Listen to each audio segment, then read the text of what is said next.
Cool. So, welcome everyone.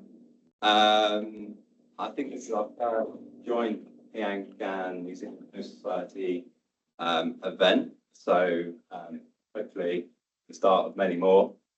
I'm Andy Brown, coastal engineer with Tonkin Taylor, and along with the PIANC and Coastal Society Committee, have helped put this event on for you all. So, I hope you enjoy it. I'll start by saying thanks for everyone for coming. Lots of different locations. It's great to see this level of engagement with the events we're putting on. We have done these multi-location events before, so touch wood, all runs smoothly again. Yeah, thanks to all the local people for helping put the event on each location. We've got, I think, about 15 people here in Christchurch. You're just looking at me, unfortunately. Maybe I'll try and spin the camera around. Then I think we have about 20 or so in Wellington, 30-ish in Auckland, and I think 24 online at the moment. And this is being recorded, so you will be able to catch up if there's people in your organisations that haven't been able to make it tonight. The theme of this evening is bridging the gap between engineering and ecology, with a focus on marine mitigation, offsetting and compensation. We've got a star-studded lineup of speakers, which I'm sure will get you all thinking. And before we jump to that slide, I just wanted to thank Tonkin Taylor and Becca for helping to host and sponsor the evening. So we've got Tonkin Taylor hosting in Christchurch and Wellington, and Becca in Auckland. Next slide, please. So yeah, you've all arrived, which is a good start, and you should all know how to escape the building that you're in. Being a joint event, we will start with a little intro to what PIANC is, what the Coastal Society is, and what the benefits of being a member are. Then we'll jump to our first speaker live from Wellington, Megan Oliver from Wellington Council, and she'll set the scene, give a bit of context before we hand over to Marcus in Auckland, talk about some case studies, putting those strategies into practice. If you click again, Holly. Sadly, Chip and Hannah have come down with the flu. Yeah, if the Penguin Sanctuary in Napier was what you signed up for, I'm afraid you have to wait for the next event when that will reschedule them. But with that comes an opportunity. So we've beefed up the talks for a little longer so they can elaborate a bit more on things, and then we'll have a bit wider discussion as well after the talk. So it's not all bad. I think each of the rooms are clever enough that we'll be able to do questions from the room. We'll see how we go. And then online, I guess either ask a question in the chat and we'll try and field it, or put your virtual hand up and we'll unmute you. I think that's enough from me. I'll hand over to Matt and Holly in Wellington, who will tell you a little bit about PIANC and the Coastal Society.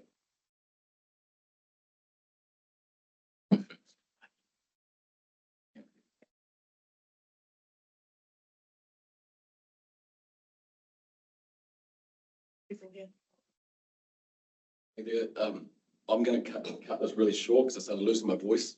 Sorry. So Matt, I'm associated with the face that does say New Zealand Chair. However, there's a great group of us that you've met, Andy. There's a guy called John Stewart. Sadly, he can't be here tonight, and Alex. So we all collectively run New Zealand's PIANC chapter. It all came about a little bit by accident, how we all came to be in those hot seats, but over the last 18 months, we've really seen a turnaround, and your attendance tonight is greatly appreciated. So PIANC itself has a lot to offer for anyone that does join up. One,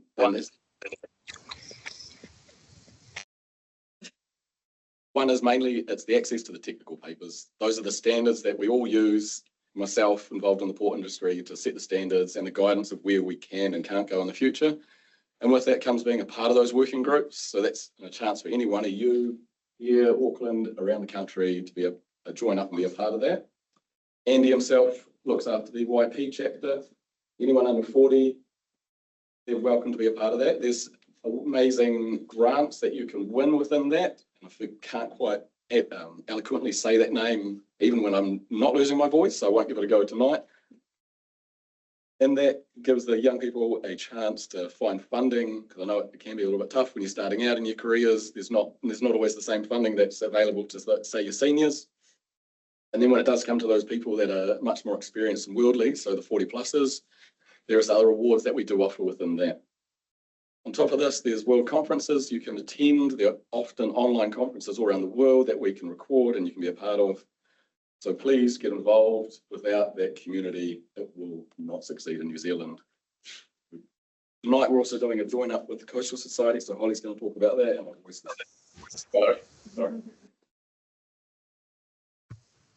Great, thanks, Matt. So for those who don't know me, I'm Holly, and I'm the emerging career sort of representative on the Coastal Society committee, basically just the resident YoPro. So the Coastal Society was formed in 1992 to promote and advance knowledge and understanding of the coastal zone. At the moment, we have around 480 members across a wide range of science, engineering, management and planning disciplines. We hold a bunch of regional events like this one. Another one we've had this year in Wellington was the boat cruise, which is this lower photo. And we also have our annual conference every year. This year it's happening down in Christchurch in November, and it's a great way to get together and connect with other people in the coastal realm.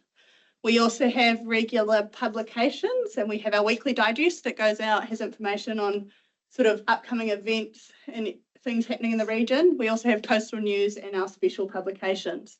And like PIANC, we also have quite a wide range of prizes, awards and scholarships. Wait, that was very quick fire, but jumping straight in, first presenter up this evening is Megan Oliver from the Greater Wellington Regional Council, who's talking on developing guidance for marine offsetting and compensation in New Zealand. Okay.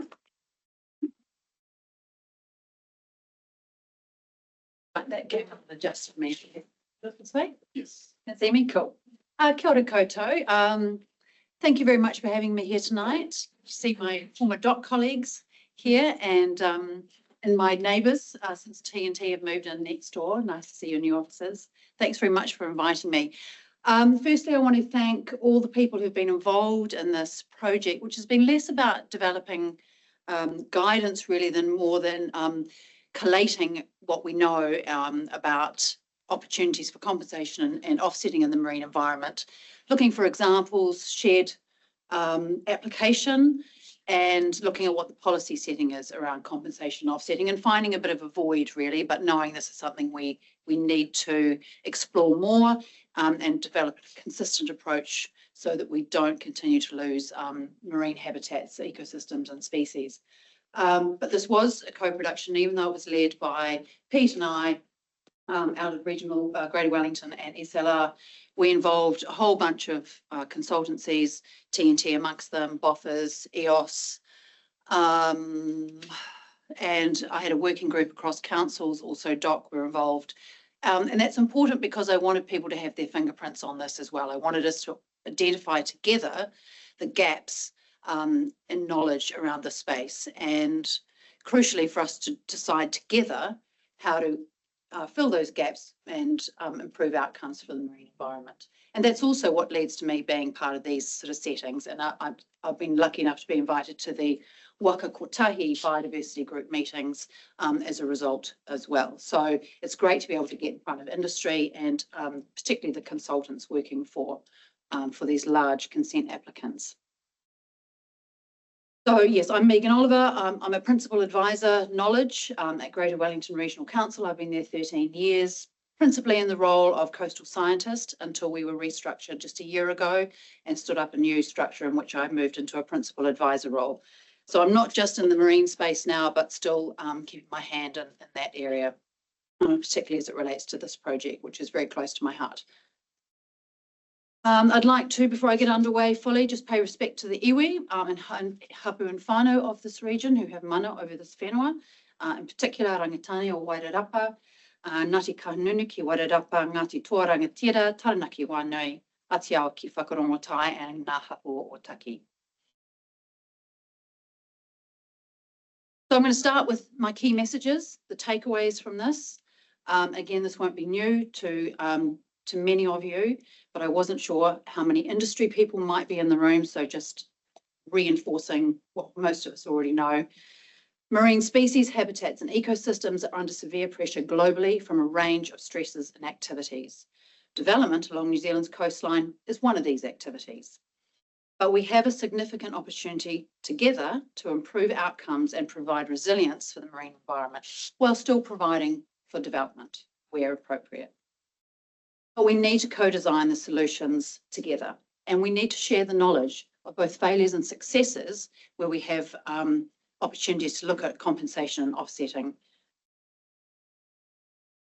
So the reason for this piece of work really came from the fact that there were no less than 8 consents in Wellington Harbour alone that required some form of actual or potential reclamation or occupation. Amongst them, Kiwi Rail and the expansion of the terminal, ferry terminal, Te Ara Tupua, Eastern Bays, Shelley Bay, airport extensions, and so on, which was just sort of death by 1,000 cuts for the harbour, just gradual and cumulative chipping away at the edge and loss of intertidal and subtidal habitats. And the applicants, most of them, bless, were really interested in doing their best to offset or compensate for that lost habitat and the residual effects of their work. So they were looking to us, to their consultants, you and us as the regional sector, for guidance on how best to manage those offsets and compensation, often within constraints set by, say, iwi, who insisted that the offsetting happened nearest the site of impact, so within Wellington Harbour. So here we had all this work going on, and then a requirement to look for offsetting and compensation opportunities in the same place, and scratching our heads at how best to do this. We know that offsetting compensation often leads to adverse effects and net loss of Indigenous biodiversity and habitats. And understanding the quantum of these effects, the size of the area being impacted and the loss not just of biodiversity in that area, but the loss of ecosystem services and functions, is really difficult to measure. And equally difficult is how you recreate or compensate for that lost function somewhere else. So understanding the quantum of these effects is complex and highly challenging. And as we learnt, when we tried to pull together some information, is there's a lack of consistent technical guidance on how to offset or compensate for adverse effects. So we had this pressing problem of wanting to advise people and not knowing how best to do it.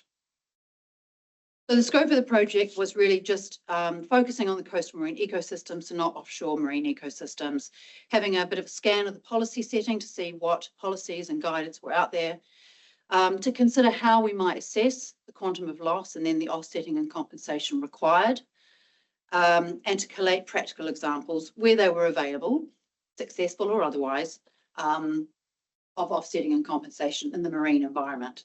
As I said, it was led by GW and SLR, but we pulled together very purposefully a cross-agency group and a cross-council group, and brought in the consultancies as well. So really, in short, the policy setting, this was a reasonably short exercise. There are many statutory documents that are relevant to offsetting and compensation, but with regard to the marine environment, none of them are really explicit. There's a lot of discussion about how it might be done, but it pertains to terrestrial and freshwater systems.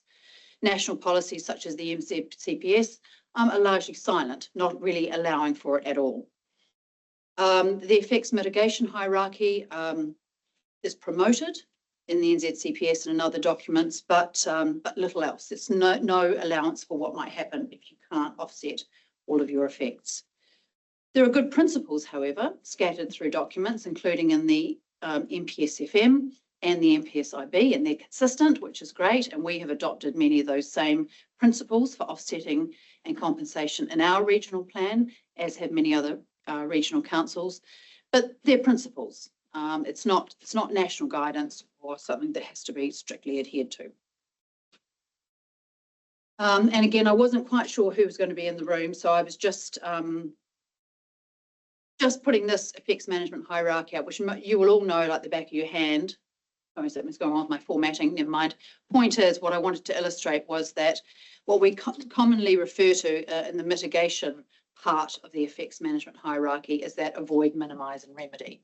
And if you still have residual effects after that, that's when offsetting and compensation come into the picture. Again, not quite sure who's in the room who may not be across this hierarchy, but I was just kind of reminding people where it's sat relative to the avoid, minimise and remedy. So this is what happens when you still have residual impacts after you've done your darndest with the mitigation. So often the first step for deciding whether you're even going to end up in the offset compensation space is to assess the value of the marine habitat that is going to be impacted. And even as we stand here now, technically there's still a large gap in this space. We do have the EANZ ecological impact assessment guidelines, and they're commonly used, but they exclude the marine environment. The published ones exclude them. So the unpublished version has kind of bounced around with modifications and is variously applied. And we see this in our consenting reviews around the country, variously applied by different applicants.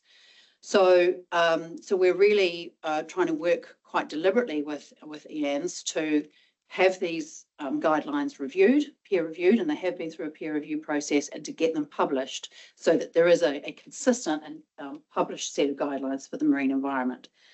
I'm not sure quite as I stand here where that is at, but there's a proposed module for marine habitats in development. And as I've noted there, it needs peer review and publication, and that's kind of what's going on right at the moment. And I'm hoping that that will appear sometime soon. It was meant to happen before Christmas. So shout out to anyone online who's there from EANZ or IANZ, whoever you say it. Be great to have those published very soon.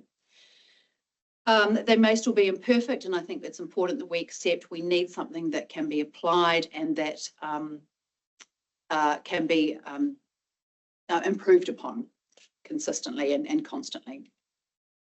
But because there are also other valuing frameworks that may need to be considered.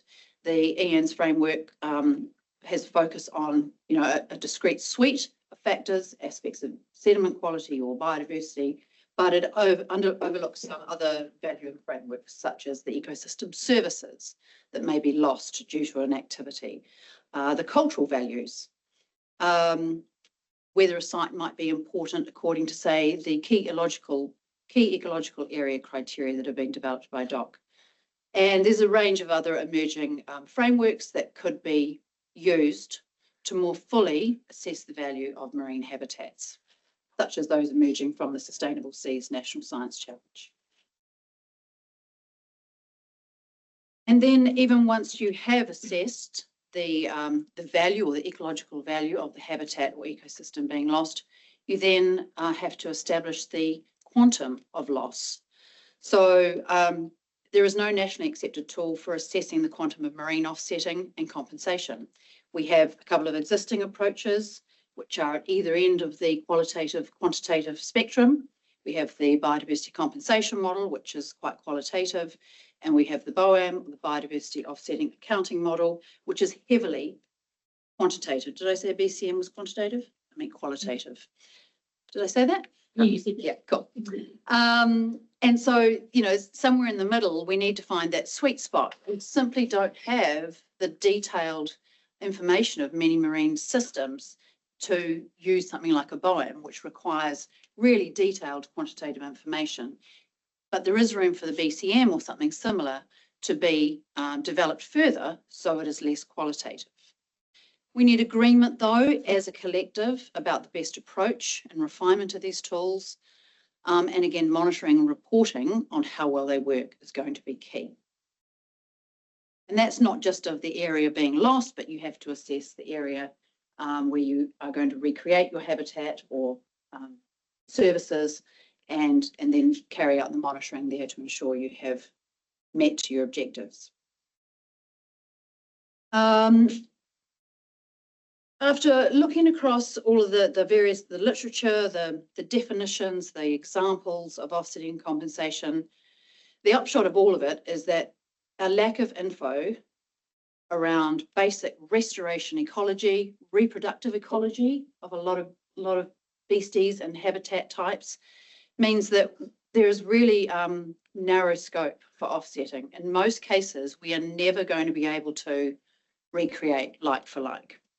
In Wellington Harbour alone, for instance, if we smash the Adamsiella beds that are in Evans Bay, the red algal meadows, that is, with the extension of the Evans Bay Marina, just as an example, it's going to be very difficult to recreate an Adamsiella meadow anywhere else because we simply lack the fundamental knowledge around the restoration ecology of red algal meadows or the reproductive ecology of the horse mussels that live within it.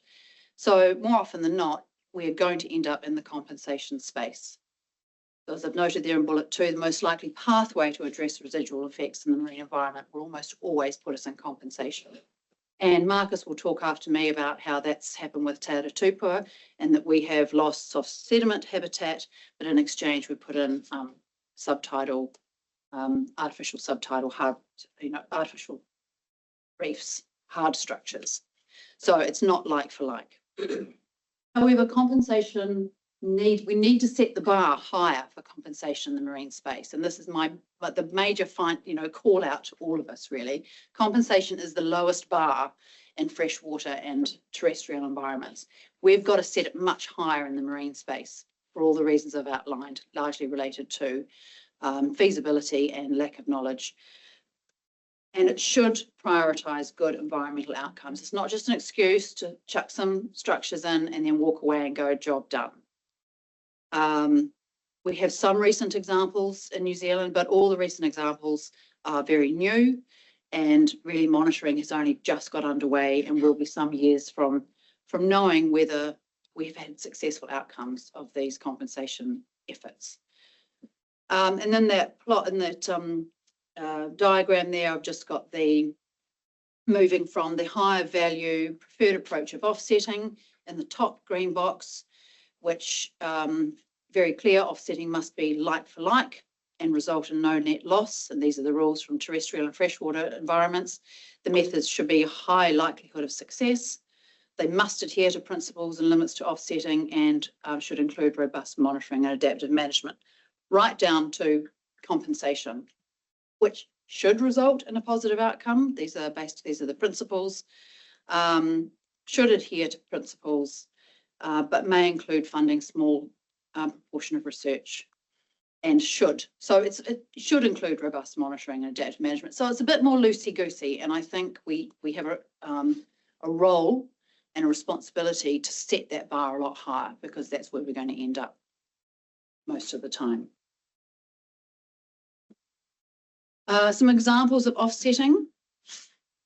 So where they must demonstrate no net loss and preferably net gain.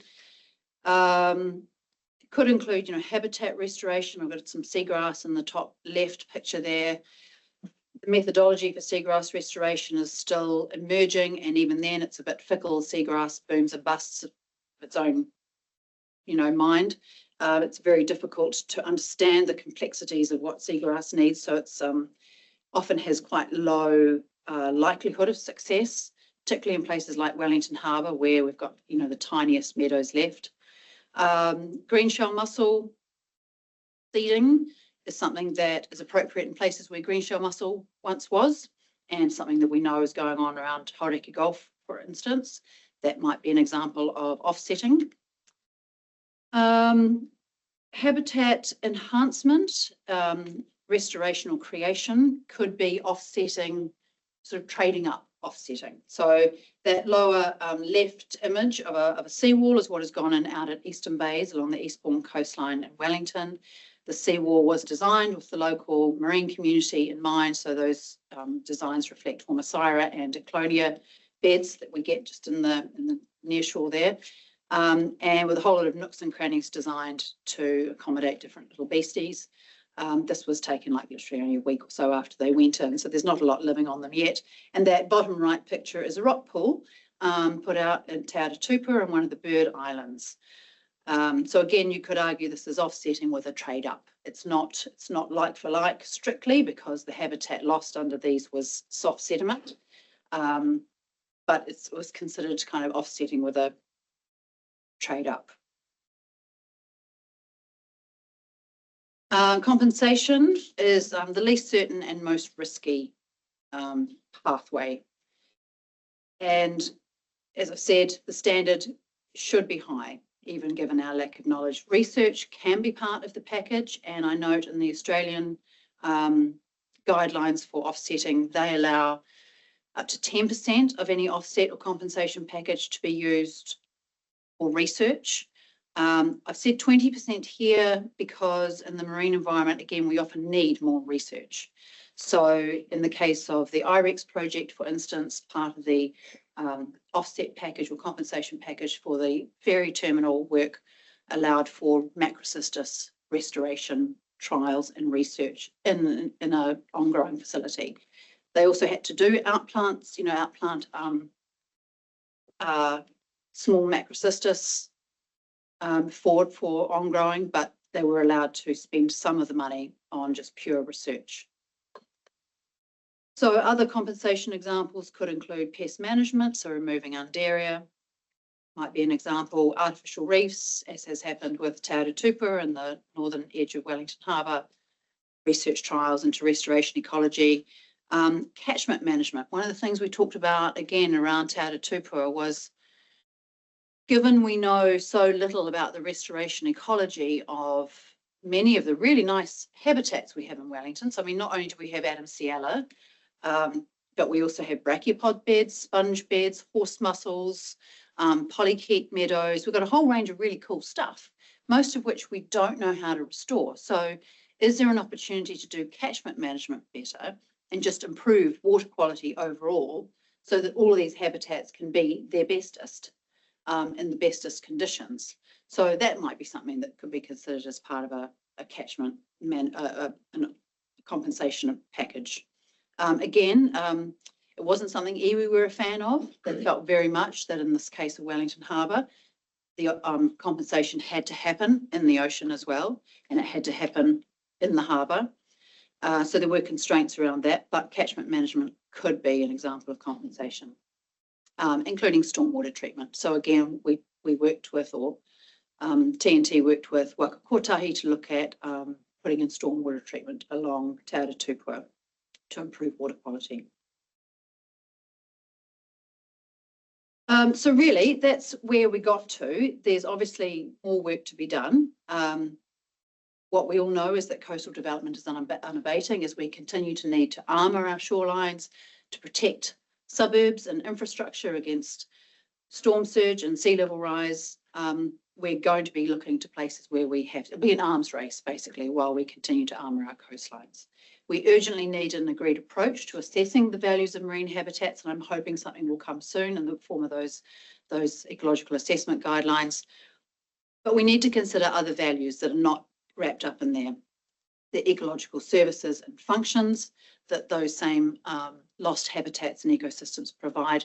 And what about the cultural and social values of those sites as well? And I know there's some work from a conversation with Ash Roden at NIWA today. There's some work emerging from them around that ecological services and functions valuing, particularly as we see coastal squeeze. So they've got a handful of people working on loss, the quantum of loss of intertidal habitats due to coastal squeeze and what that means for lost ecosystem function. We need further development of a tool for assessing the quantum of loss and offsetting and compensation required to offset that loss.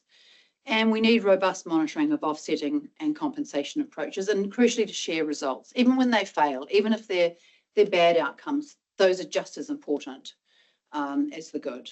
And this is something I've worked with Marcus, or we continue to work with Marcus on as we look to how we monitor the various seawalls going in around Wellington Harbour, including the ones at Eastern Bay, and how we monitor the colonisation of the subtidal reefs that have gone in for Te Ara Tupua. And across us all, we have a responsibility to set higher expectations for compensation in the marine environment. And, it's been really refreshing to work with a lot of the big applicants like Waka Kotahi, and Hutt City in the case of the Eastern Bays, who were really keen to push the boat out and do something new and innovative and do some research into some, compensation packages that were meaningful. There's still a lot of questions to be answered, like once the reefs go in, who owns them, who looks after them, what if they crumble into the sea, are they someone's assets, those sorts of things. There's a lot of complexity, but nonetheless, I think we should be pressing for better outcomes. And just a final comment from me, following something I was reading the last couple of days, was around a global survey looking at sentiment around offsetting and compensation. And it would seem that as a collective, we have a lot of work to do in this area. Public sentiment around offsetting and compensation globally is really poor. People do not trust it. They've never seen it work. They just see this being a really expensive exercise and people paying and walking away. So particularly in Australia have probably done this perhaps more than anywhere else. They have the most guidance and they have the most published examples of offsetting and compensation in the marine space, but it is broadly distrusted by the public, and there's a really poor sentiment towards it. So as we do this, particularly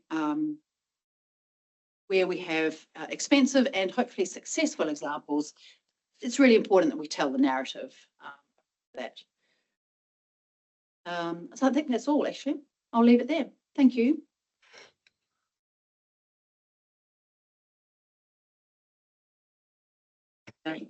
Andy, I have a few questions from online. Was that right, Andy? You able to do that? I don't think we have any online just yet. If there's any in the room in Christchurch, Wellington, Auckland. Yeah. We got one on the back in Christchurch.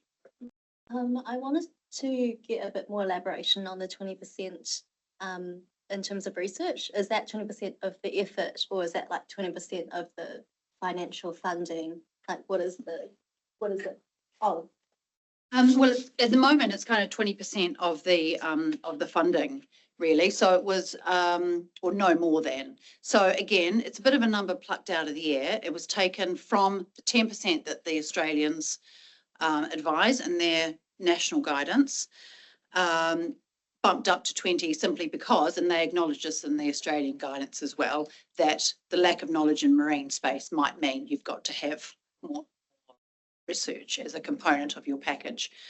So it's a proportion of the funding. Now, therein lies the next question: how big is the envelope of money? And yeah, I don't have the answer for that either. Again, without throwing people under the bus, we'll just say the conversations we've had recently around this, have been like $500,000 for an area of Wellington. I mean, is that you might want to turn your mic off there.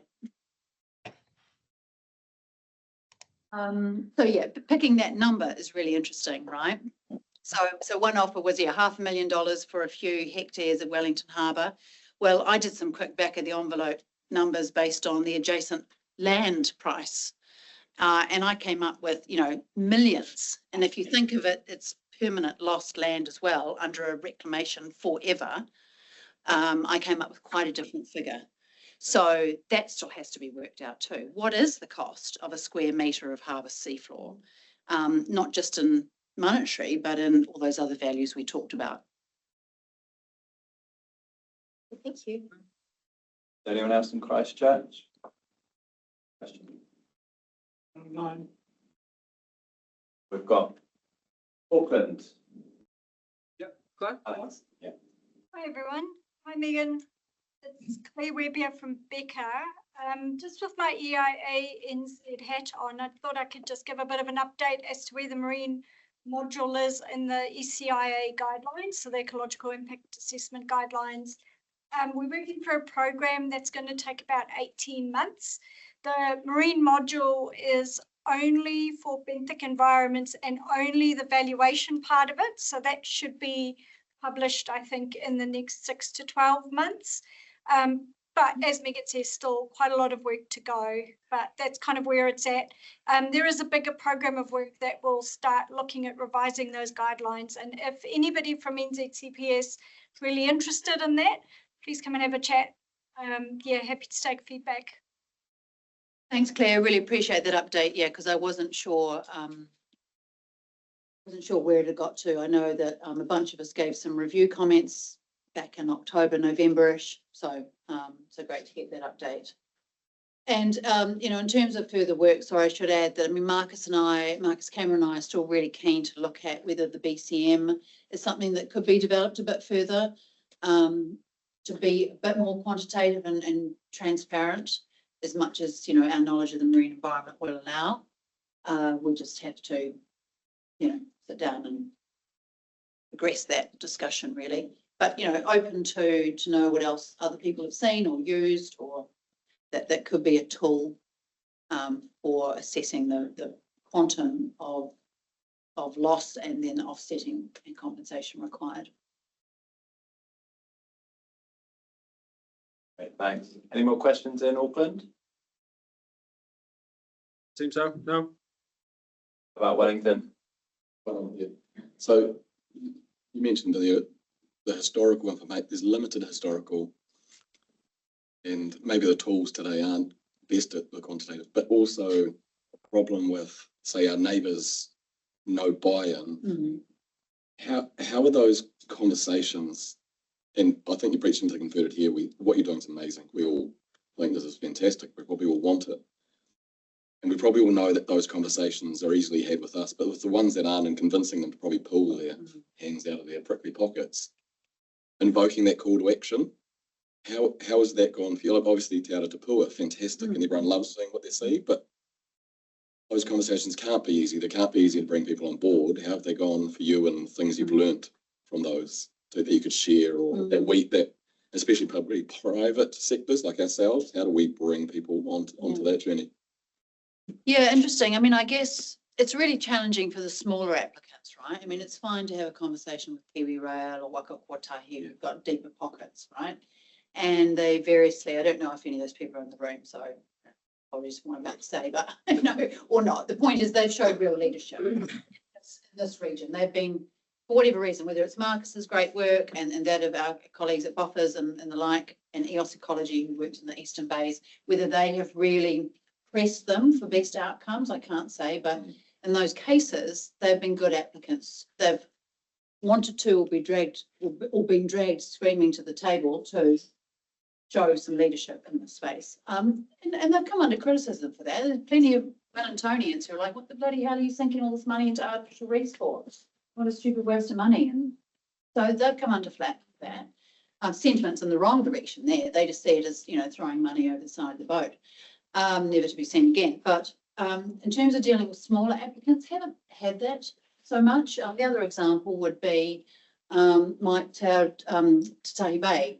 But again, that's been driven by, you know, PCC and Nigel Clark and well-intentioned people dragging everyone to the table and committing them to better outcomes for the environment. I think I just always like to, you know, tell people how amazing they'll be if they show leadership in this space and and offer to work with them. I will work with you for the best outcomes. When I say we, you know, we will work together to develop guidance and solutions here, because we've got to do it together. If they know that you're there to help them, I mean, I'm not the consenting arm of GW, but I bring my consenting arm with us and go, right, how do we enable the best outcomes here while keeping the bar high, setting the expectations? We can help out with monitoring. We can get students from Vic Uni to come back year after year and monitor the seawalls. And that always appeals to people too, if they know that you're in this together. Of course, that can also be politically tricky, because we are the consenting authority as well. So we've kind of got to be really clear about our boundaries. Yeah, but again, it's the sharing the examples. We've just got to share what works. And sometimes things won't, and we've got to be brave about going, the disaster, and then trying again. And then that's the next tricky question, is what if it is a disaster? And that's what Waka Kotahi are worried about. What if their artificial reefs crumble and disappear into the sea floor? Are they then liable for a plan B? Yes. Yes, you are. Yeah. You haven't compensated. So, yeah, all that, which makes people nervous. Understandably so. Thank you. Anyone else in Wellington? Sasha Doc, on the New Zealand Coastal Policy Statement. With your talk focused more on offsetting and compensation. Yeah. Just wondering if you're looking at guidance on that mitigation part of the hierarchy, so you avoid, minimize the penalty as well? No. Do we need more? Have you got anything in particular you're thinking about? Just, I guess, because we've got the NPSIB. Yeah. And we know how it applies in the terrestrial environment, but I'm wondering if it is different in the marine environment, like it is offsetting compensation, and would that be a helpful thing to have, especially for the NZCPS if we are moving towards, say, a effects management hierarchy approach? Will we be needing that guidance? I think all guidance is useful, where it gets us all on the same page, right? It helps you guys as consultants, right? If you can go to something that is broadly agreed upon by New Zealand Inc. And is agreed upon by those who are going to tear it apart if it's not good enough, like DOC, like regional councils. If you can get us all in the same room to agree on an approach to something and offer tangible examples of what it might look like to, avoid, remedy, minimise, then the more the better. And the same in this space. I mean, it's one thing to be silent about compensation and offsetting, but it's happening anyway. So there's no point pretending it's not. You got to kind of go, okay, it's happening. Let's be proactive and own the conversation. As a science sector, for all of us.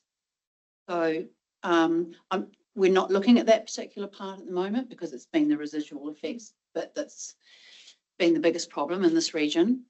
But I welcome it, and I'm happy to work with you more on that. Yeah. Cool. Thanks, Megan. But I'd say get the consultants in the room, get these guys in the room as well, because if they're the ones who have to apply it. And that's been really powerful. It was great to have so many consultancies involved. Well, we've got time for one more question, maybe. Guy from DOC. Have you done any thinking about how this could apply to natural character? No, it's quite a different kettle of fish. Mm. Yeah, natural character. Yeah, I don't think even I've got my head around it. I know we've done natural character assessments for the this entire region. Mm. No. Got any thoughts on that?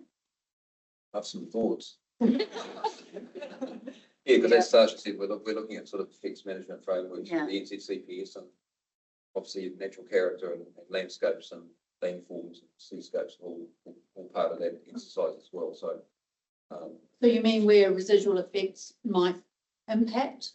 You mean where an activity might impact on natural character and how you assess the quantum of that loss and then recreate it somewhere else? Wow, yeah. Well, given there's so much tied up in natural character, the aesthetic value, the experiential, all those kind of other terms that are above and beyond biology, biodiversity and ecology.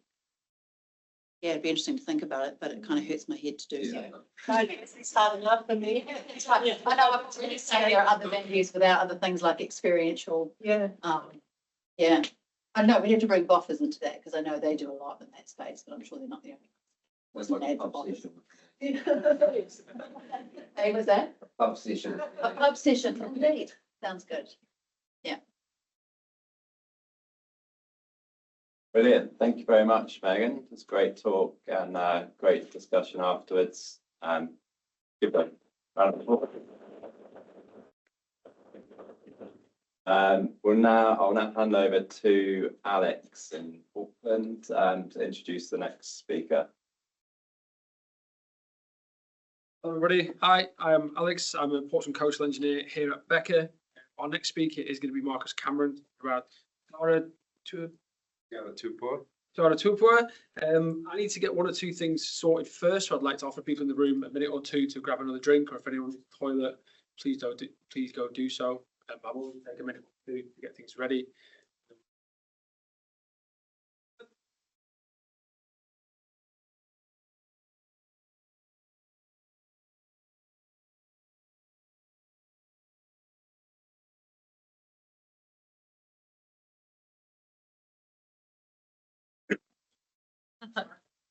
Outside market, just outside this door. Oh, sorry. Yeah.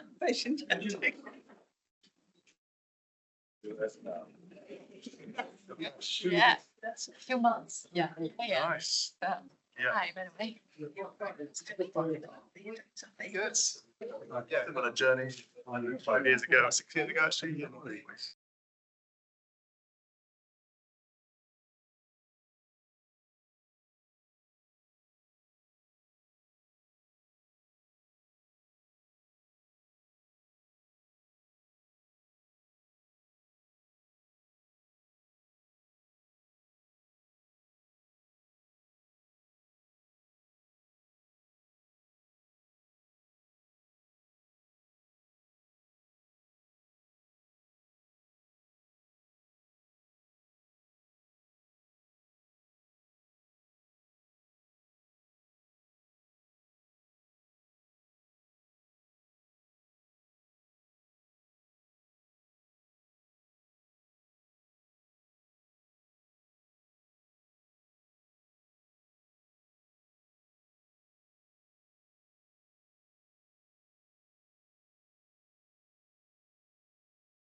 Just ready. Quickly, just from me on behalf, I'd like to thank Cameron, Senior Pathologist at Tonkin Taylor, who's now going to give us our second. See you, Megan. Alex, and I can hear us okay online. Doing all good? Cool. Yeah, well, if you're hoping to see this fresh-faced pup here, unfortunately, you've got this ugly mug instead. And I'd also like to acknowledge Tom Shand at Tonkin Taylor, Jackie Bell, who was at Pohlen at the time, and Lucy Underwood, who's also at Tonkin Taylor, for helping out with the presentation. A quick outline of what I'll go through. So talking about why and when we might need an ecological impact assessment, or ECIA, as part of a resource consent, and the ECIA framework that we've been talking about and mentioned tonight, looking at the values of the environment, the magnitude of effect, and overall level of effects. So what things need to be considered as part of doing an ecological impact assessment.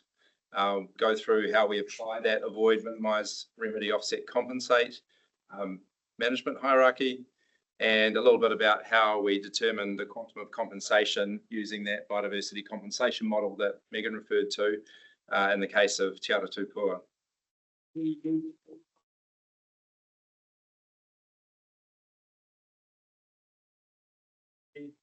Yes.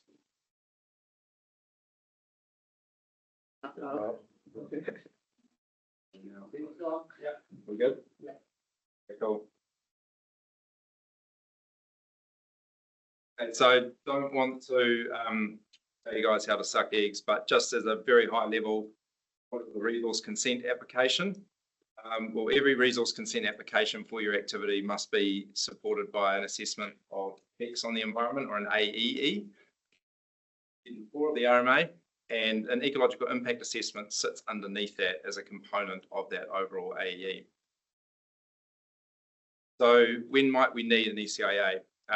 All of you guys will be well versed in some of these situations: seawalls, revetments, breakwaters, reclamations, anything in that coastal fringe, you name it, there's a big list. But one thing to note as well, Megan touched on, is that you also need them for restoration and enhancement initiatives, because we're having an effect by doing those activities. So we need to take that into account as well. Some of the values that you might need to consider in an ECIA, obviously our threatened species, things like korora, little blue penguins, marine mammals, fish, including sharks and rays, and benthic ecology, which tends to be a bit of a focus in the coastal fringe environment. So both rocky reef and soft sediment, biosecurity and pest species, cultural values, including kaimoana and marine flora, kelps, seagrass, and water quality and contaminants. Just to pick up on a little bit of a semantics thing, Greater Wellington has moved towards using a newer version of that effects management hierarchy terminology. So that new version is avoid, minimise, remedy, offset, compensate. The old terminology, some people are still using it, it's confusing, is avoid, remedy, mitigate, offset, compensate. But the new terminology kind of clarifies a bit what we mean by mitigate. So that's a term that can mean a whole bunch of things. And Megan's already shown you guys this slide, so I won't go through it again, but it's just to say that our mitigation is that avoid, minimise, remedy part. Offsetting is what Megan described, trying to get like for like better. And then compensation is where you end up if you've got residual ecological effects that you can't deal with through those other methods. Now, this is quite a complex diagram, so I'll try and go through it reasonably quickly. Hopefully it makes sense. It's quite self-explanatory once you kind of delve into the legend.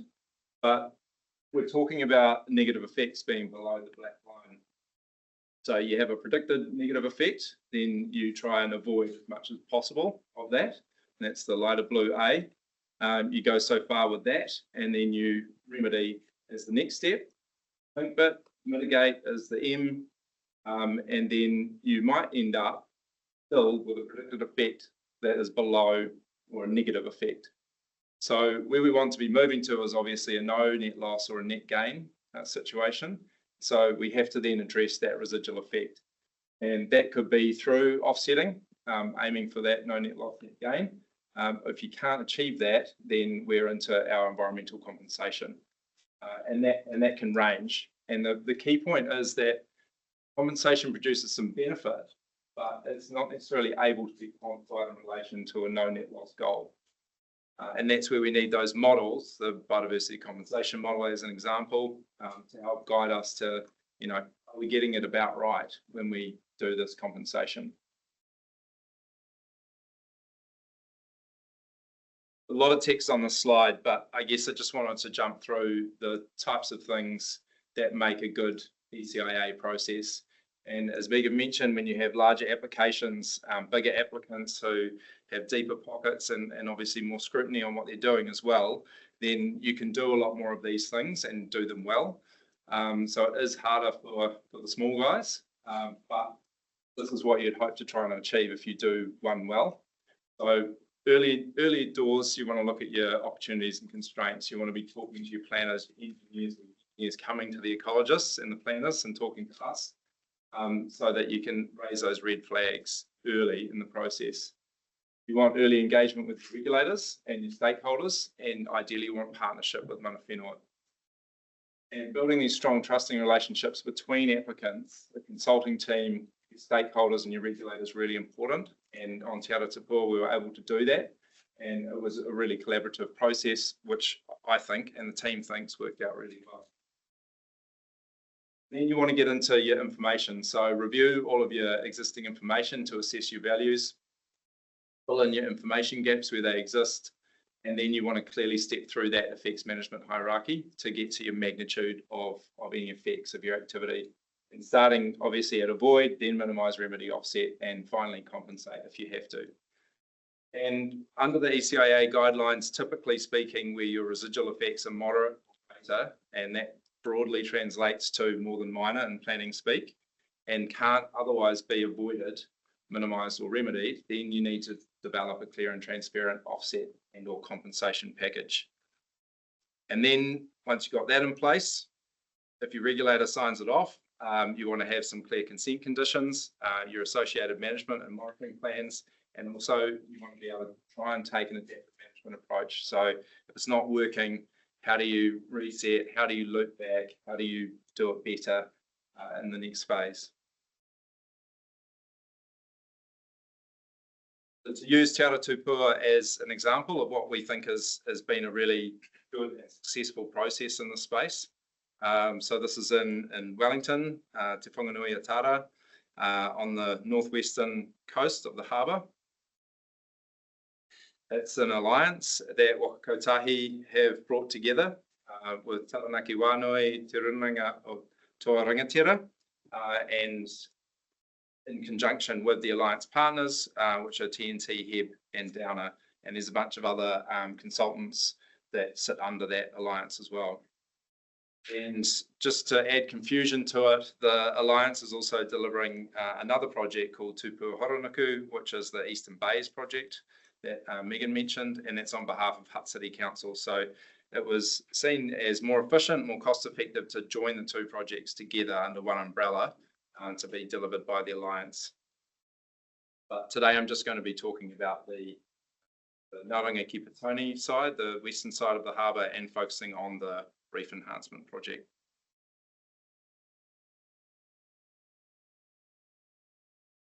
So this is on the western side of the harbour. What are we building? It's the Nauranga Kipatoni section of Te Ara Tupua. It's the seaward side of State Highway 2 and the Hutt Valley Railway Corridor.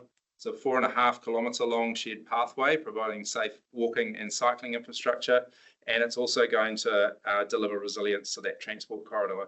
Currently, big storms, big swells, you're getting that stuff onto the railway tracks and even onto the motorway. And it's also a really dangerous stretch of road. You can cycle it, but it's really dangerous. People get injured and sadly killed on it relatively regularly. So this is an example of a partnership situation with Mana Whenua, which Waka Kotahi entered into really early on in the process. And the importance of this, obviously, there's a lot of cultural, historical and spiritual significance on Te Whanganui Atara for Taranaki Wānui and Ngāti Toa. And the health and well-being of the harbour is of vital importance to them. Such things like mahinga kai, but also because they want to tell the narrative, tell the stories, why is it called these things? It's, about the tale of Ngāki scratching the harbour open and creating what is Te Whanganui Atara, and Mana Whenua really wanted to tell that narrative and have been able to. It's really cool to see. And it's about restoring connections. This used to be an area where waka were brought in, used to be a kaimoana gathering area. And so these uranga with kind of headlands here have been created to recreate those kind of headlands that were there where the waka were brought in the past. There's a real strong desire for the uri and the local iwi to be involved in all aspects of the project. So just honing in on the ecological effects. So the ECIA identified some very high marine ecological values, things like macrocystis, a bunch of threatened or at-risk coastal avifauna, and high-value rock reef habitat and soft sediment habitat. So there was a lot of work done to avoid impacts and minimise where possible, preserving shingle beaches and rocky reef, some sections, things like using bubble curtains to reduce noise. And so photographs here from Martin Day, where they put bubble curtains in place when they were doing the piling works for the temporary platforms. But despite all of this, there were some quite significant residual effects. To mention as well, there were a bunch of remedy approaches and offset approaches, including creating offshore avifauna habitats, penguin nest boxes, and beach nourishment. But I'm not going to focus on those today. I'm just going to hone in on the artificial reef. So despite all of that, there was this hangover because of the loss of 5 hectares of rocky reef and a mosaic of high value habitat, boulders and sand, etc., and soft sediment. And it was being replaced with rock revetment, seawalls and offshore habitats. So declimation offsetting wasn't possible, and we needed this additional compensation to account for those very high residual effects. And there was a range of compensation options considered. So stormwater treatment, as Megan mentioned, turned out that was going to be a very expensive option. It's a really constrained environment, and yeah, it was going to be very difficult, and the cost was skyrocketing. Mussel bed restoration was looked into, but there were issues around MPI, biosecurity compliance, and it's also a high sedimentary environment. So the likelihood that a mussel bed would have survived there was quite low. And so on a cost perspective and also on an outcomes perspective, an artificial reef or reef enhancement was deemed the best. It's also more like for like. We were losing a lot of rocky reef habitat and we were replacing it with hard substrate habitat. So just to mention that it is part of a wider ecological compensation package. So this is just for this bit of residual effect. There's some seaweed translocation, and I should mention Megan talked about, you know, having kind of 20% as your maximum in your compensation package for the research type initiatives. We've broadly got that in this. So there's money being spent on seaweed translocation, and there's also money available for a PhD or master's students being targeted toward mana whenua students. And there's also some money going towards trying to train up kaitiaki, diver training, those components as well. So there's a 5-year monitoring program using both Western science, but also our cultural monitors and cultural indicators. And then as part of the package, I'll go through and show you some of the revetment, including some eco-enhanced X blocks, eco-concrete tide pools, which is this on the right here, and there's also some dune restoration. I'll just go back and just mention, I don't go into any real detail about the biodiversity compensation model. I thought you'd like the glossy pictures a lot better than some spreadsheet model. But basically, what the model does is, as Megan said, it's qualitative parts, but it's semi-quantitative in other parts. And it's trying to take a best guess with the information that we have on the values that are there, the values that are being lost, and then if you've got these compensation options, trying to put some numbers around them as far as we can to see whether we're going to end up in that no net loss or preferably a net gain for biodiversity situation. And so there was a lot of work put into that biodiversity compensation model, and this package here is what came out the other side of it. And it includes things like risk and uncertainty, so you have to dial it up if you've got risk and uncertainty. It accounts for things like time lags. So, going to be 5, 10 plus years to fully re-establish that type of habitat. And it also, it's aiming for a net gain. So you can't just go, okay, we're ending up at a zero number, happy days. The target is typically at least a 10% net gain. And it also allows you to bring in these other components like research and monitoring to kind of round out the fact that we have a lot of uncertainty about how these things are going to pan out. But to talk a little bit about the specifics of the compensation package, these are eco-concrete tide pools out of Israel, who are doing quite a bit of this around the world. So the quantum that was come up with were 228 of them in the intertidal zone of the revetment, creating nearly 500 metres squared of additional habitat. So they're water retaining features, mimicking natural rock pools, and expected to support a similar assemblage to the natural rocky reef that was being lost. And they provide that larger surface area and habitat complexity, niche spaces, etc., to try and promote that higher diversity. So a bunch of these are already in place and functioning. I think Megan had a photo of one of them on offshore habitats, which were created for avifauna. I don't talk about that today, but they're out there as well. So it's looking really promising. So the component, this is Tom Shan's baby. So I'm not an engineer. So any engineering questions, please defer them to Tom. But this is the X Blocks Plus.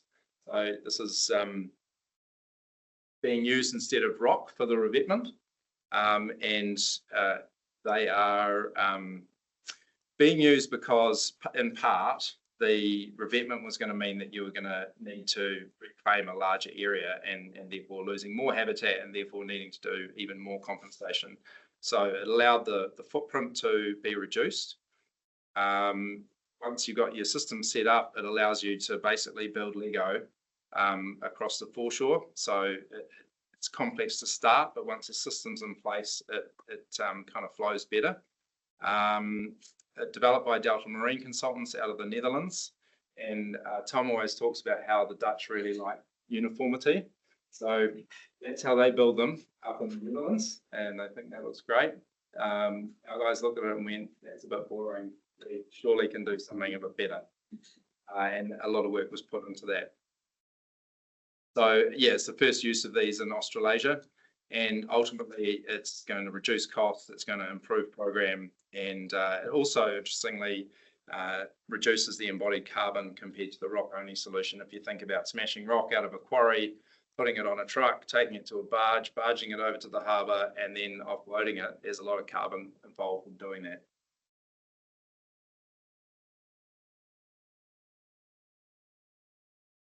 So yeah, the guys took this kind of original standard design and we've ended up with 9 different variations, and it really creates going from this very uniform, boring looking thing to something that's much more mixed up and looks a little bit more like the natural environment that was being lost.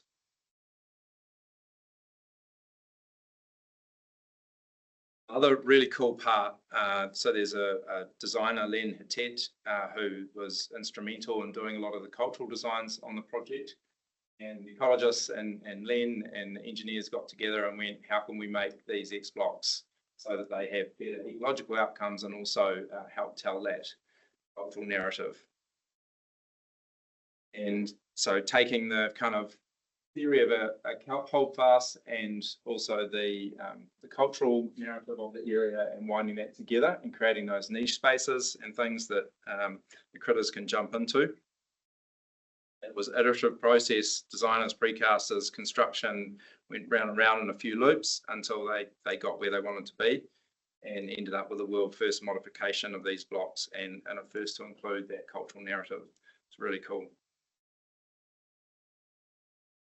So as far as them being part of the compensation package, it increased the surface area of the revetment. So we actually measured, got a 3-dimensional model, we measured the surface area of all these blocks, and then we dialed that up based on the fact that they had more of this 3-dimensional structure on them. So it helped in our compensation calculation because we were providing additional habitat.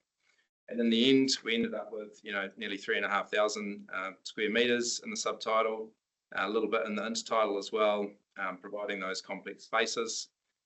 And yeah, obviously in the intertidal and subtidal area. So that was an additional compensation component. And there's a bunch of them in place, and the guys are really starting to crank up now on site, getting these in.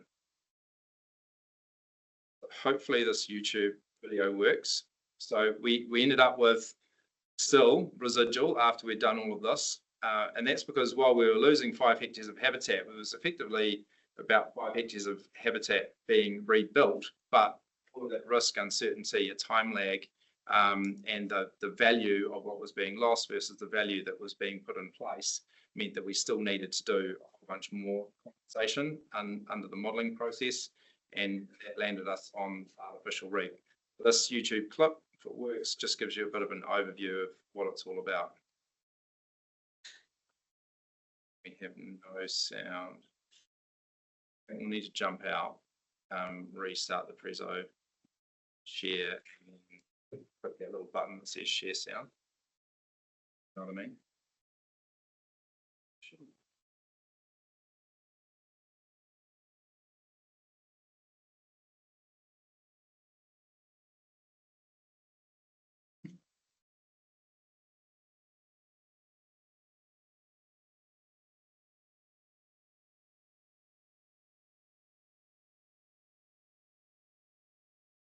I think I have permission from Doesn't like it. town. Okay. Share sound.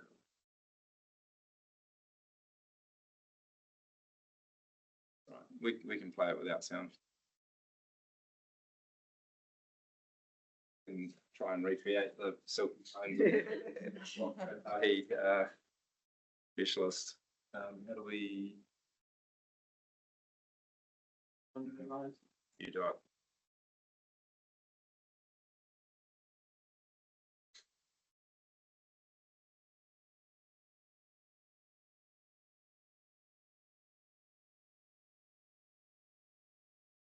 Yeah, so it basically just talks about the history behind the project, the relationship mana whenua with the harbour, and the fact that we're losing that habitat, and this is some of the habitat that's being lost. So quite a diverse mix. It's obviously, it's quite a sedimentary environment, so there is quite a bit of fine sediment. You'll see there's some Undaria, which is an invasive species. See the sediment there, and so these are the reef units being placed over what is generally low to moderate value soft sediment habitat.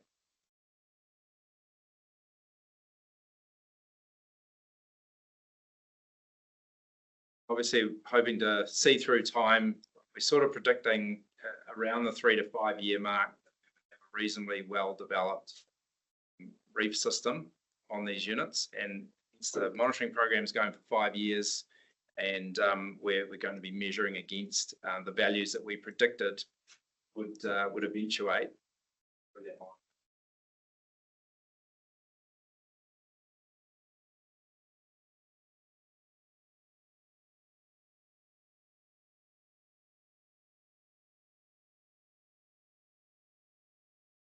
That is us. That's the project office there.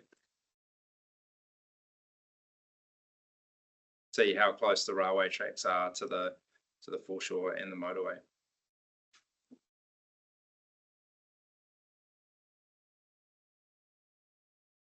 Okay, so why was this reef enhancement considered the best option for compensation?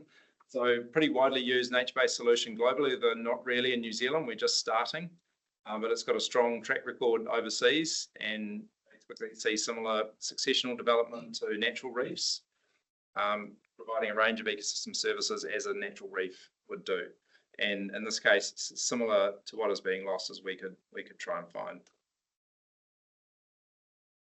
So they're purpose-built concrete units, specifically designed to improve habitat and diversity, and particularly for fish. This being a high sedimentary environment, we wanted something that got up out of the substrate and provided that vertical relief. And these have been specifically designed to create that type of habitat for fish. And it was the first subtitle application of that biodiversity compensation model, so it'll be a really good learning exercise for us to see how it pans out. And a New Zealand first and the largest of its type in Australasia.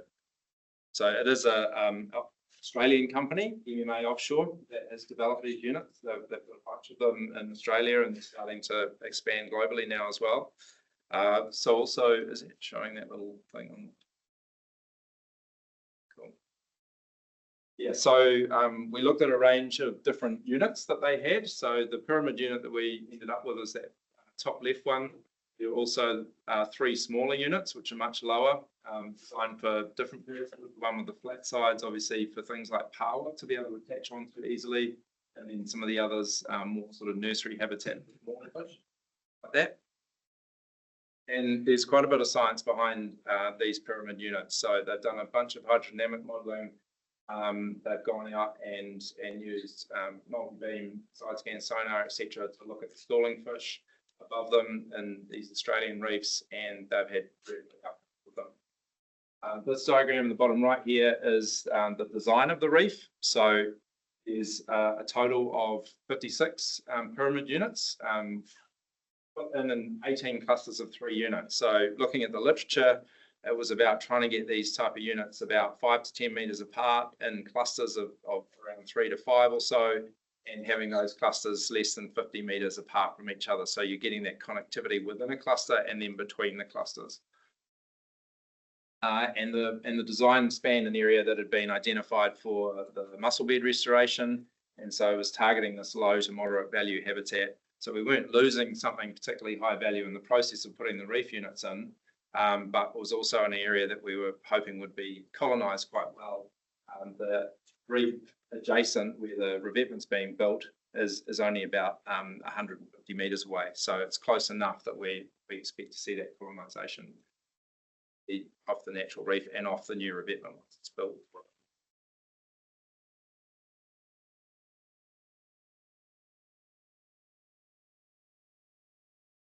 Okay.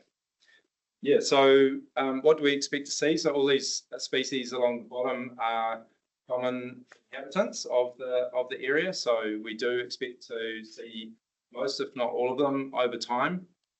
One of the targets obviously is Macrocystis, but unfortunately in Wellington Harbour it seems to have been taking a hit in recent years, perhaps because of the marine heat waves that we've been having.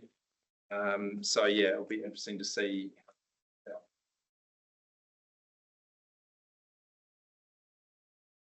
And the outcomes that we're expecting and hoping for are obviously increased biodiversity through providing a high value habitat type that's currently limited in that area and in Te Whanganui-a-Tara in general. We minimise the seabed impact, so these units, the footplate of them is open, so we're actually only losing a small amount of soft seabed in the process of placing them. And that was a much lower footprint when compared to using piles of rock or a larger number of smaller units, which were all things that were considered as we went through the design process. And we expect them to provide those multiple ecosystem services, seaweed, shellfish to show up and have all of those food provisioning in time. That's a real aspiration for Mana Whenua in particular. And also with Mana Whenua's involvement, enabling them to exercise kaitiaki over Te Whanganui-a-Tara. So where are we with this now? We completed our baseline monitoring in March, April this year with SLR. All the pyramid units have now been deployed, so 56 of them. They're 4 by 4 meters wide and 5 meters high, so they're not insignificant. And yeah, they're all now in the water. And we're going to be waiting about 6 months before we do our first monitoring round post deployment. So that'll be in February, March. But we are gathering some anecdotal video footage and survey data at the moment, and it's already looking promising as far as biofilm starting to settle and some of those mobile like greater crabs, cushion stars starting to move on to the reef unit. So it's really cool to see. The engineers in the room, I guess a little bit about the deployment of these units. So no small feat, big jack-up barge with the spuds in the seabed, and then dumb barge, also bringing the units over from the precast yard and then being placed into the water. Took the guys about a month to do the deployment. They smashed it and did it really well. And the 56 units, the design was 54, but they produced 2 extra units just in case and didn't need to replace any units. So we ended up getting a couple of bonus units, which was awesome. So they've been in there now for the longest ones for about 2.5 months, and it was finished at about end of June. So the more recent ones about 6 weeks.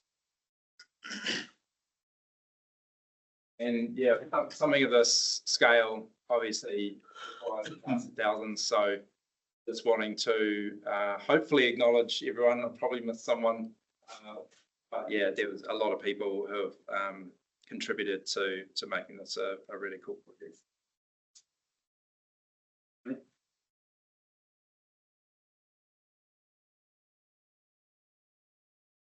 Questions in the room?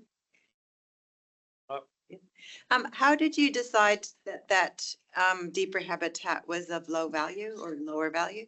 Yeah, so yeah, I should have mentioned that the habitat ranges from about 7 meters deep down to about 11 meters deep. And so the nearer shore stuff, particularly at the southwestern end, higher value. So it's a bit more cobbly and coarse, shell hash, some mussels and the like there. But most of it, particularly as you go deeper and you go east towards the Hutt River mouth, is a soft sediment environment. And we went and took, me, myself, Jackie Bell and the BOFA crew, Marcel Lestra, etc., went and took samples of the benthos. It looked at macro, looked at contaminants, were sondes put out looking at turbidity, sedimentation rates. There was quite a lot of information gathered about that 6 hectares. So the soft sediment habitat was unnatural. That was the problem. Yeah, it is. Although I think parts of it are covered in a metre plus of soft sediment that never used to be there. So there's rocky habitat under some of that, and it's just been covered. Yeah. I'm interested in your biodiversity compensation model. Is that something that you've developed, and is that also something that you're willing to share as well?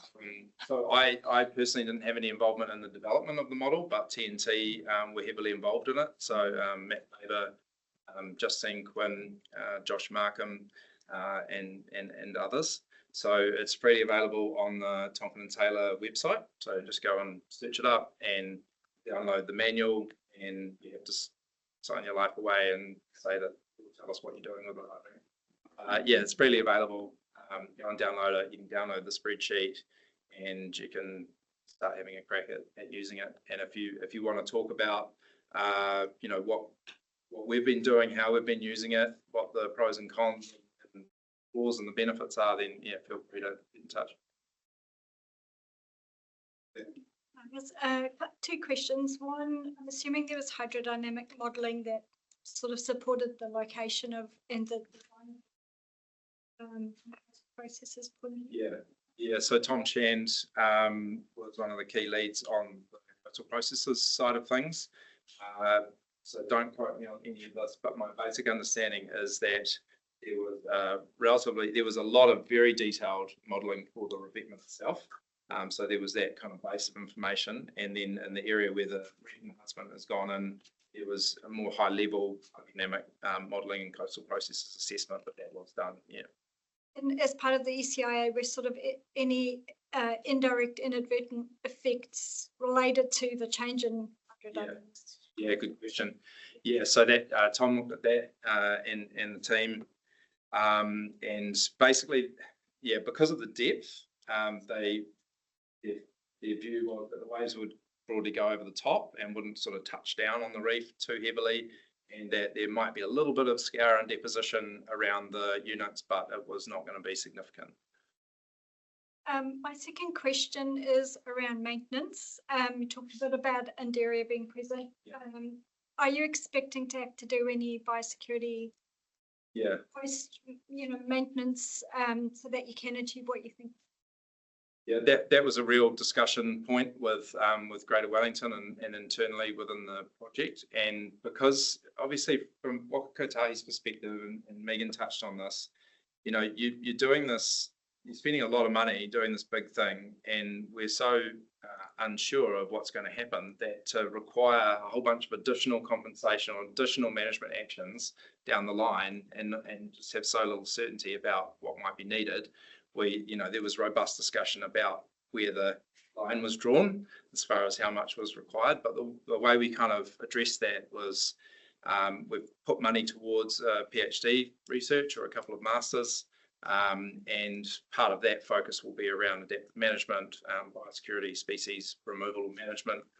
And there's kind of a menu of things that those students might want to pick up, and biosecurity management is one of those. Marcus, in the consenting side of it, and I'm assuming that all the consenting was sort of dealt with as part of a total package. I'm interested in the sorts of issues that might have been raised by the recreational boating or fishing community to to these devices, and also practically how far below the water surface they are? Yeah, it's a really good question and an interesting environment because we've got a rowing club and a ski club that use this area. Part of the wider project, they got a very nice new building, and the Alliance office is actually in their old building. So they're quite happy. But a big chunk of the reef is directly underneath their rowing lanes. So part of the requirement is to have at least 2 meters of water at mean low water above the top of the units, so that there wasn't that interference with their rowing lanes. There's some marker buoys there that kind of sit at the edge of their rowing lanes, and so obviously nautical charts have been updated with the reef. So yeah, there was a lot of consultation with the rowing club, the ski club, and there was a lot of wider consultation with stakeholders through the earlier consenting process as well. Do you think that a dive company might make it into a tourist attraction? Yeah, I do. And I think there's rumblings about that kind of already. Like obviously this would be a massive tourist attraction. The counter to that is that it is a highly sedimentary environment, so the visibility is not going to be great that often. In certain parts of it, the vis will be better, but you're going to have to find a really nice window to get out there and really appreciate it. But yeah, the local guys have shown quite a lot of interest, and you know, there's citizen science and like that as well. So, Thanks, Marcus. You mentioned bubble curtains and the impact from pile noise. Yeah. I assume that's impact on marine mammals, and that being the case, what kind of baseline data did you collect for presence of marine mammals in the vicinity? Yeah, so that was work that was done by Jackie Bell and the BOFA crew earlier, but they basically collated all information on marine mammals for the harbour and for that area. And as far as I understand, there's not a lot of use of that particular part of the harbour, but obviously there could be use. And the bubble curtains were also for avifauna, you know, penguins, diving avifauna, and for fish as well. It's beneficial. So yeah, that's something that I wasn't involved in, but Ben Lawrence at Marshall Day can help with that part. Yeah, and there's others that can talk more to that. Thanks. Just Marcus, nice talk. Just talking a little bit about the sedimentation issue, right? So was there any conversation around actually putting the reef somewhere where potentially the biodiversity benefits would have been way higher because you didn't have a sedimentation problem? Yeah, there was plenty of discussion about that. And this is the balance, right? If you put it in a higher value area where less sedimentation, the vis is better, you might get a different species assemblage which might be of higher value faster, but you're also then putting units on top of high value habitat. So the biodiversity compensation model then punishes you for doing that. So if you put it in a low value habitat, you don't get punished as much in the calculations in the model, but there's a real balance there. It's like the model, right? Yeah, it's like how, and this is the philosophical part of trying to do compensation. It really is a balancing act, and I think it depends a bit on the project, obviously, horses for courses, but broadly speaking, I think where we're going to end up is targeting more of those low to moderate, maybe some higher value areas, so that you don't mash high value habitat, but it's also habitat that's not so degraded that you're just not going to get benefit out of your intervention. So it is tricky, yeah. Marcus and Andy Harvey, looking at this from the concrete perspective, being the ports engineer in the room, so I have to confess to that. But we're doing a lot of projects at the moment where we're looking at these compensation events, and I presume that these concrete structures that you put in, did you guys do any work to look at the embedded carbon that was in those in comparison to what you're getting out of it for long term? Or? Yeah, so for these reef units, not as much investigation into that. We looked at, could we use quarry rock to basically build up more of those offshore habitats which have been created for avifauna. But obviously you're losing a much bigger chunk of the seabed. So we kind of came back to an engineered concrete unit having minimal impact on the seabed. And then there was quite a bit of discussion about, could you use, low carbon concretes, your fly ash and other things like that to reduce the footprint. But the The flip side was another point that Megan made was, you know, are these things going to last or are they going to degrade over time? For the marine engineers in the room, you guys know that when you use good quality marine grade concrete, it's in there for a very long time. So we don't expect that to be an issue at all.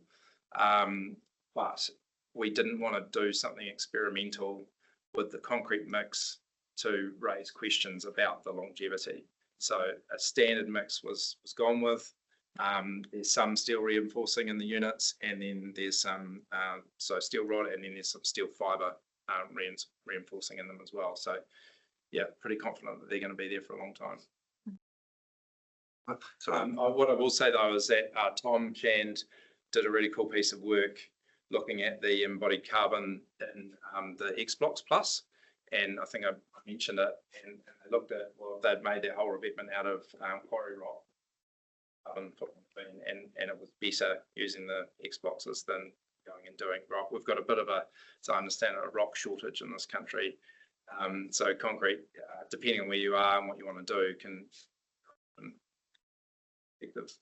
One other slightly tongue-in-cheek question: have you put a fishing ban over these wonderful? Yeah, it's not. It's a really good question. There's been a lot of discussion about that. I mean, as a scientist, what I'd love to see is half the reef being a full no-take marine reserve, and then half of it being do what you like, and so we could actually see what the outcome is.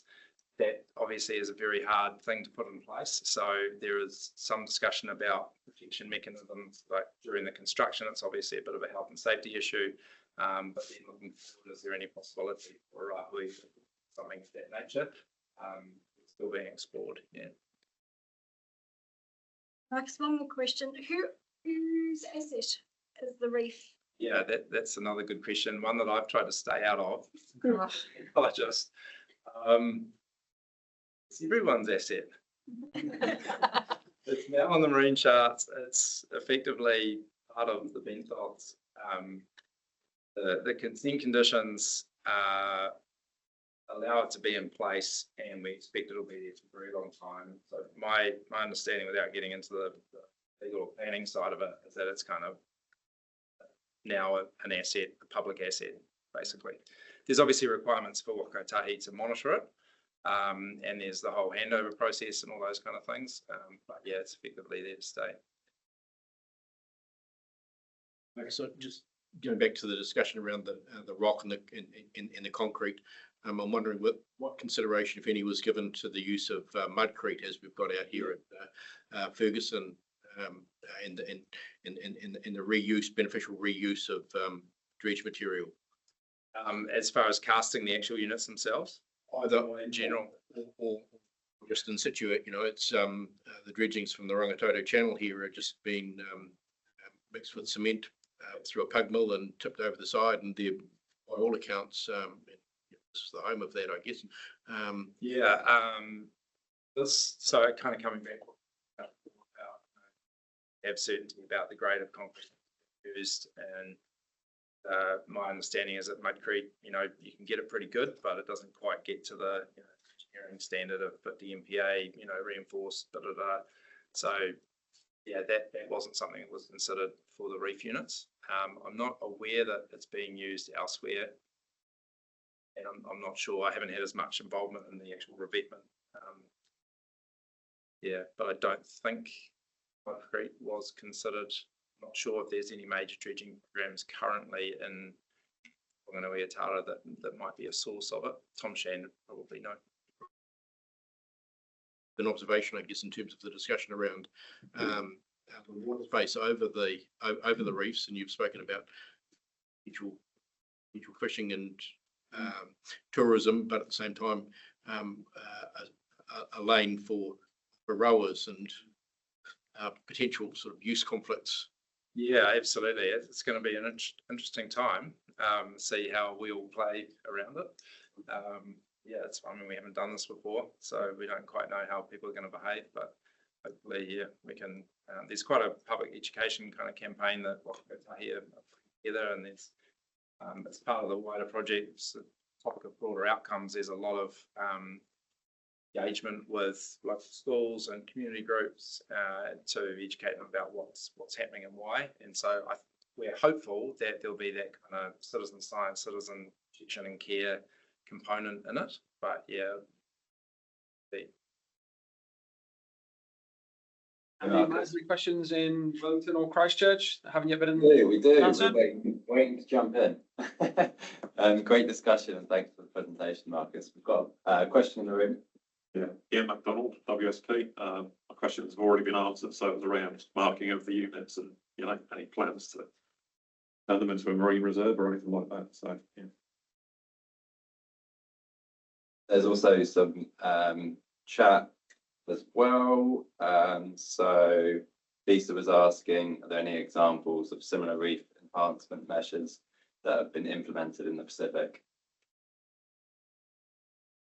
Am I aware of any that have been implemented in the?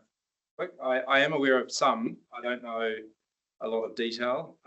Again, Tom and some of the other TNT folk, Andy, yourself, and Michael Payne and others have done work in the Pacific, so they're probably better placed to answer that question. But there's certainly a lot of this stuff going on internationally, and I believe there are some examples already in the Pacific.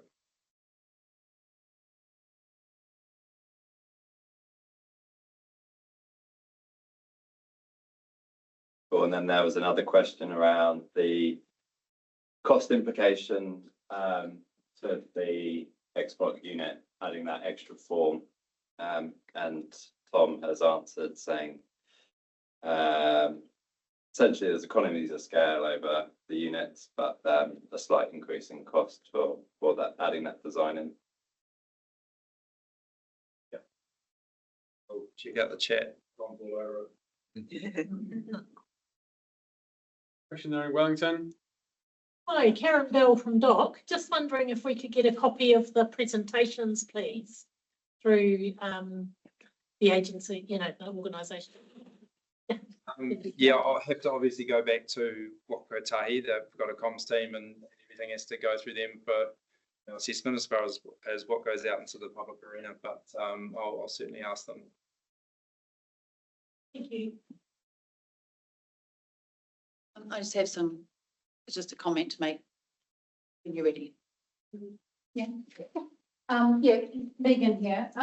Just some sort of summary comments from me, really, to say that, you know, as a marine ecologist, I guess, and Conrad and Karen, I can read between the lines. I know what you're saying about soft sediment habitats being considered the lesser value habitat after rocky reef and hard substrate habitats, and it you know, it doesn't necessarily sit comfortably with me that we had to do this at all. But if we accept that we can't stifle development and that this was already quite a heavily modified part of the harbour, indeed, all of that road and main trunk line that exists there is all a reclamation anyway. And we have sort of perversely created new habitat anyway, which in parts has become variously high or low quality soft sediment habitat with patches of cobble and rocky reef, that we're now trying to make, you know, more of it. And I do think that soft sediment habitats do get undervalued on the whole.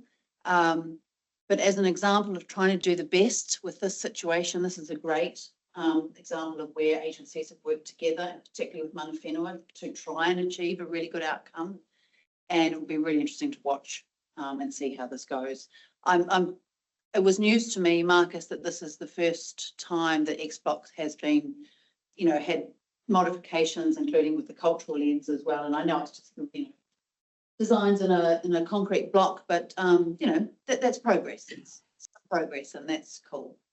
And it's great that Mana Whenua have been involved such. But Karen and Conrad, I mean, I agree. Let's not just see soft sediment done over for hard substrate habitats everywhere. They have value too, right? And that's what we've got to get better at valuing.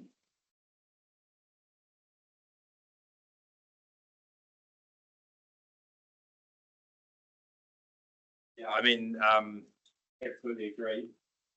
I guess there's a fair chunk. Like, I think the average annual sedimentation rates for the deeper parts are around 20 mils. Yeah. So we all know that means that.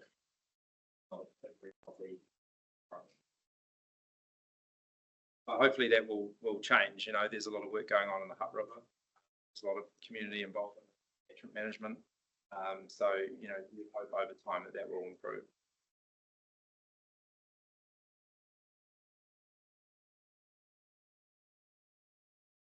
Any more questions? Yeah, thank you very much, Marcus.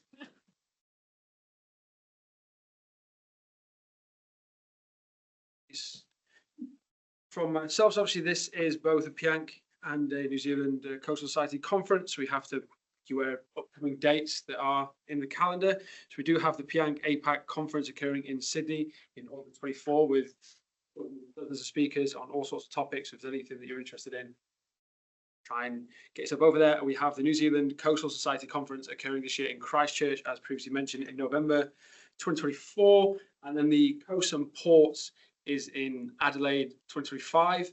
You're more than welcome, and we encourage you to keep an eye out for other PIANC and NZCS events that are coming up through the year. I'm sure ourselves and the Coastal Society will start planning more events like this and try and get more speakers and more topics that people are very much relevant are interested in. In terms of a little bit of housekeeping from me, I have a little survey to run through so that ourselves here at PIANC can gather some data. Which we won't take up too much of your time because everyone's time is valuable, but feedback is also incredibly valuable. So you can either use the QR code or go to the website and get a little code.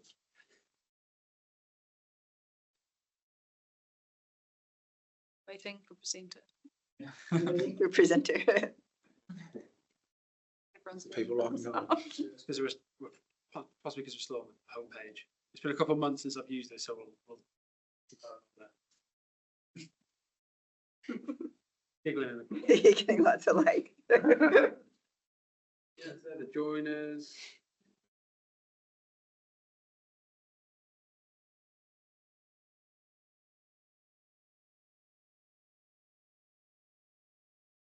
Instructions do stay at the top if you need it in terms of the code. So has it started for everybody? Yeah, okay. Now, question one. Obviously, we know those people who are part of PIANC, we know it as the International Waterborne Association. But what was it previously called? And obviously, you can see other people's responses in here.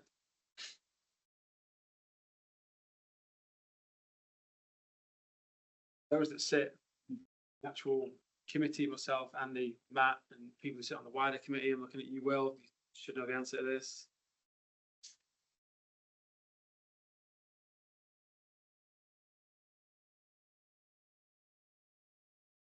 If you're going to tell you the answer, you have to go.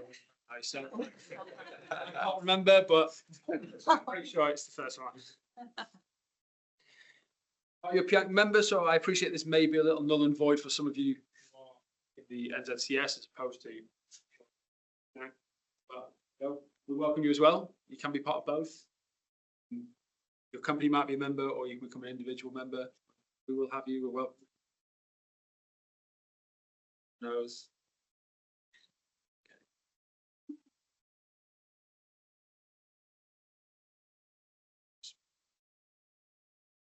For this one, you're allowed to type whatever you want. Please no profanity. Please tell us about our speakers and the event, so on and so forth. And what would you like to get out of PIANC? This can also involve of NZCS and food. That was definitely Victor. I can just fishing trip. Yeah, that one's been mentioned a few times on here. I appreciate I'm putting you on the spot, but any specifics in terms of working, you know, do you want middle of the day networking? Do you want a young person's breakfast event? Do you want, rather than an event like this where we have multiple locations, it lasts a little bit longer? Do you just want a monthly, bi-monthly meet up for a beer sort of networking? Any specifics would be really good. Talking while speaking. Whispering. It's breakfast. Dinner.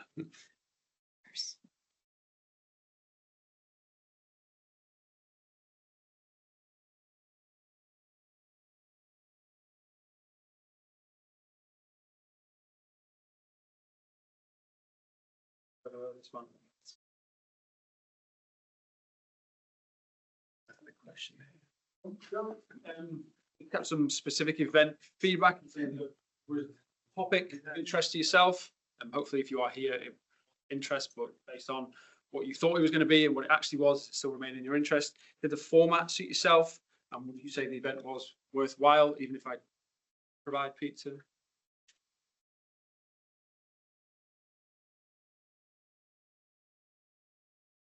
Not a question on there, is it really? Even if I There's didn't, no option about whether there's pizza or not. not giving you the opportunity. Some of you. Results. Okay, future event topics. So we have done construction in the marine environment. We have done one on large scale projects going on around the country, specifically to transportation sector. We've now done an ecological enhancement and mitigation. Anything else that really interests people? Niche can be quite large, but we are in, always in planning of future events, future talks. Say, this is the topic I want, or you can turn around to me at the end of the event and go, Alex, I want to do a talk.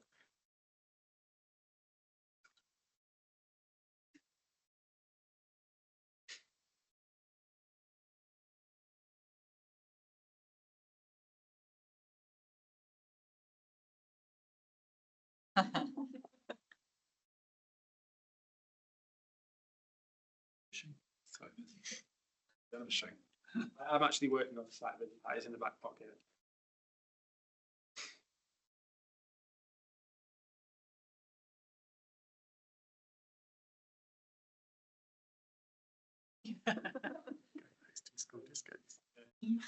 Association quiz. Just to let everyone know that it's always like this at Becca in an evening.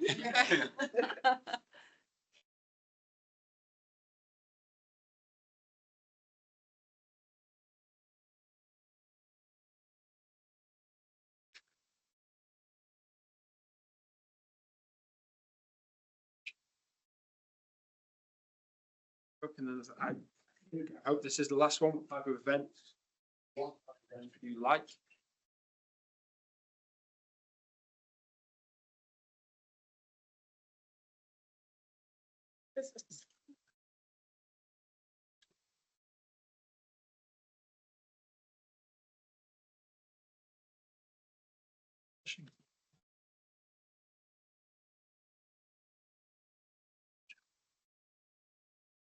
Trip isn't on here. We looked at the numbers. Spent all our budget sending Andy Brown to South Africa.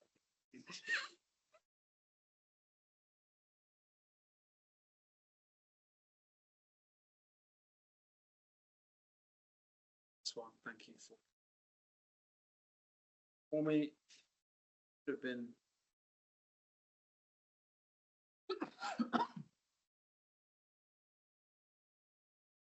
Is the end of our presentations and the end of our event.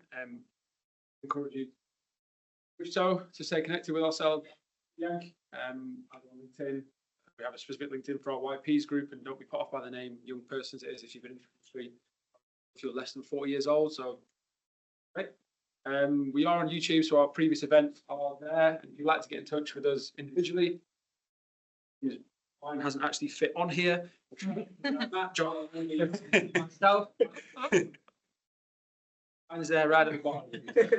Those in the room. Thank